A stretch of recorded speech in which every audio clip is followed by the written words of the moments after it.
कब्रिस्तान पहुंचा है अतीक और अशरफ का शव और मिट्टी में दोनों को अब दफन कर दिया जाएगा। समर, जल्दी से एक छोटा सा रिएक्शन। जिस प्रयागराज में खौफ फैलाता था उसी प्रयागराज में आज मिट्टी में दफन। बिल्कुल अंजना, मैं आईपीएस अधिकारी से बात कर रहा था जिसकी तैनाती प्रयागराज में भी रही, कौशाम्बी में भी रही। उन्होंने कहा कि आपने कहा इतना कि आतंक के साम्राज्य में परिवार को ढकेला। अतीक अहमद ने चांद बाबा को 90s में मारा और खुद इस दुनिया में कदम रखा। वो यहाँ नहीं रुका, उसने अपने भाई अशरफ को भी 2005 में जब राजूपाल बसपा के विधायक की हत्या हुई उसके जरिए उसने अपने भाई अशरफ को इसी आतंकी दुनिया में ढकेला और उसके बाद अशरफ ने पूरा साम्राज्य अतीक अहमद का सवाल आगे लेकर चला गया। और अब एक और बार यही कोशिश परिवार ने अतीक एंड गैंग ने करी। उनकी मंशा थी कि इस बार असद को वो इसी तरह से लॉन्च करेंगे, एक लॉन्च पैड की तरह वो काम करते रहे और उमेश पाल की हत्या के साथ वो असद को भी, यानी कि पहले खुद को फिर अशरफ को और इस बार वो असद को लॉन्च करना चाहता था उमेश पाल की हत्या के साथ।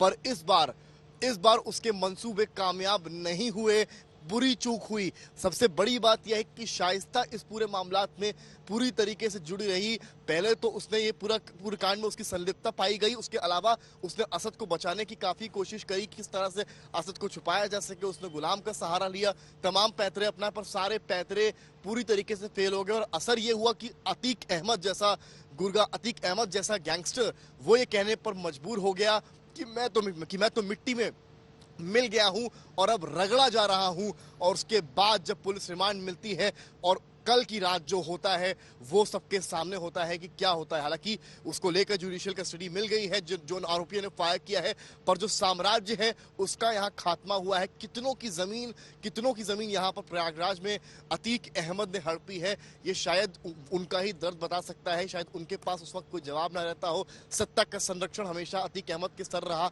अशरफ के सर रहा, जिसने उन्हें बेपरवाह बना दिया। उनको लगा कि शायद उनसे बड़ा कोई है ही नहीं। और केवल एक जिले प्रयागराज की बात नहीं है, अतीक अहमद का वर्चस्व कहीं ना कहीं कौशाम्बी से लेकर फतेहपुर से लेकर तमाम अन्य राज्यों में भी रहा। अभी भी कहते हैं, जो पुलिस के सूत्र बताते हैं, अन्य राज्यों में काफी प्रॉपर्टी अतीक अहमद की है, काफी लंबी बड़ी बड़ी बिल्डिंग्स अतीक अहमद की बनाई हुई है। तो ये साम्राज्य था, ये एक दिन में नहीं बना।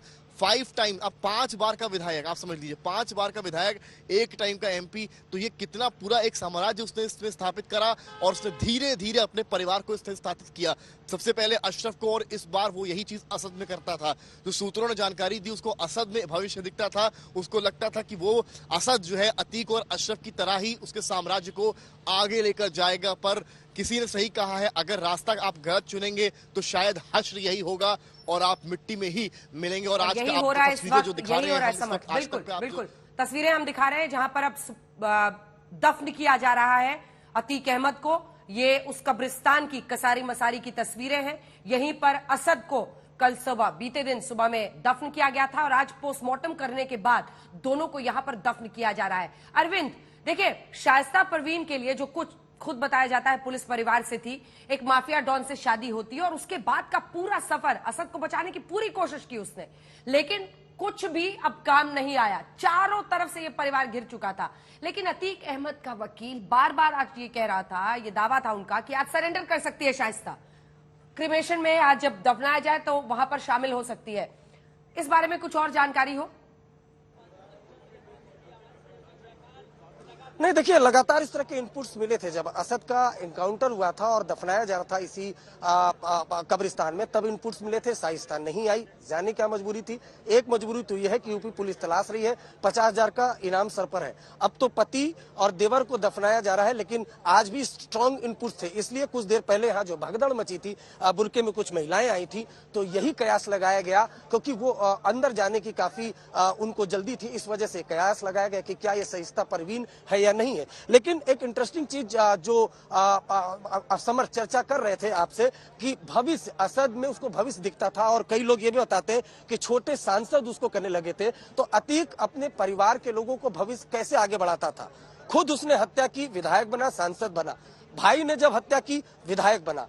तो जब परिवार में या जब कोई शख्स इनके यहाँ हत्या कर देता था तो फिर उसका माननीय बनना ये तय माना जाता था। और जो सोर्स है वो ये बता रहे हैं कि उमेश पाल हत्याकांड के बाद भी उसको कॉन्फिडेंस था, वो इतना ओवर कॉन्फिडेंस था पिछले दशकों की तरह, क्योंकि पहले भी आए दिन उसके परिवार से अशरफ हो, वो हो, उसके परिवार के लोग वारदातों को अंजाम देते थे और बहुत आसानी से पैसों के दम पर, सियासी रकसूख के दम पर सियासी कृपा बरसती थी और इस वजह से केसेस वापस हो जाते थे या डर के मारे कोई गवाह नहीं होता था, गवाही नहीं देता था। इस बार भी उसने ऐसा ही सोचा था। जो सूत्र बताते हैं कि जब असद फरार था उस वक्त अतीक ने सोचा था कि 40 से 50 दिन वो अपने उन करीबी सफेद पोशों के हाथ छुपा देगा और बाद में सरेंडर करके मामला मैनेज कर देगा। लेकिन इस बार योगी सरकार का डंडा, कानून का डंडा घूमा और ऐसा घूमा कि एनकाउंटर में असद मारा जा चुका है।